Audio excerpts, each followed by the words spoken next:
Soal COVID dan tidak COVID, itu ya nggak masuk. Pertama, HRS bukan insan penyiaran. Dia bukan juga menggunakan media penyiaran. Kalaupun pernyataannya dimuat orang lain yang memuatnya, bukan dia. Sebelum kita lanjut, jangan lupa subscribe dan aktifkan lonceng notifikasinya agar Anda menjadi yang pertama mendapatkan informasi terbaru dari Metropolitik.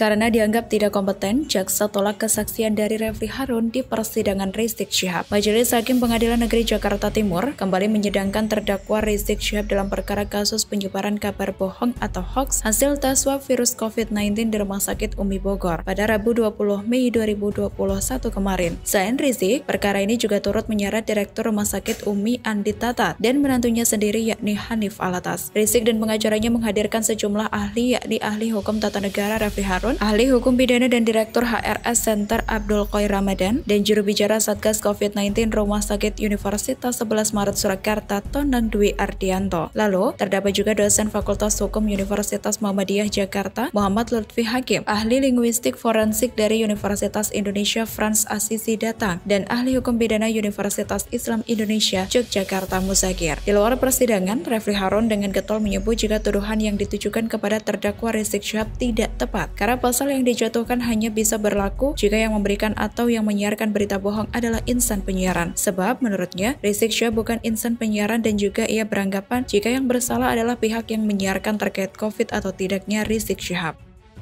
Soal COVID dan tidak COVID, itu ya nggak masuk. Pertama, HRS bukan insan penyiaran. Dia bukan juga menggunakan media penyiaran. Kalaupun pernyataannya dimuat orang lain yang memuatnya, bukan dia.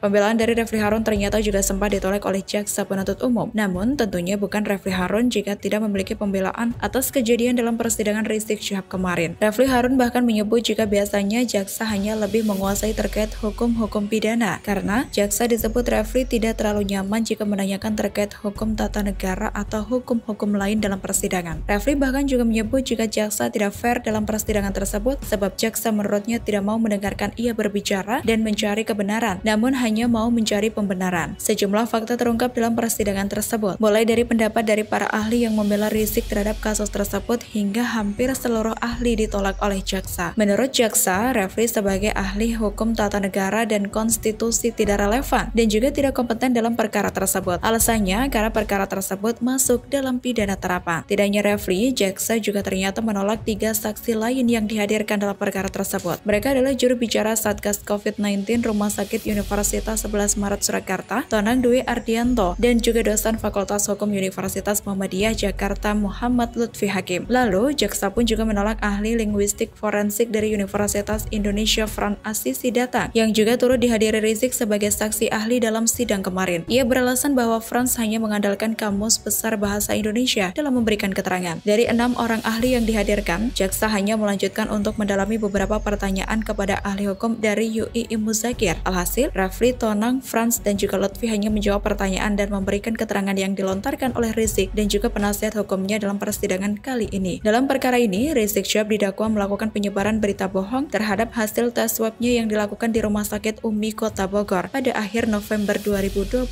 lalu. Rizik sendiri terancam hukuman maksimal berupa pidana penjara selama 10 tahun terkait kasus tersebut. 3 dakwaan alternatif dijatuhkan terhadapnya, salah satunya dengan pasal 14 ayat 1 dan pasal 14 ayat 2 dan juga pasal 15 Undang-Undang Nomor 1 Tahun 1946 tentang Peraturan Hukum Pidana Junto Pasal 55 Ayat 1 ke 1 KUHP. Semoga informasi ini bermanfaat. Silahkan tinggalkan komentar Anda. Jangan lupa like, share, dan subscribe.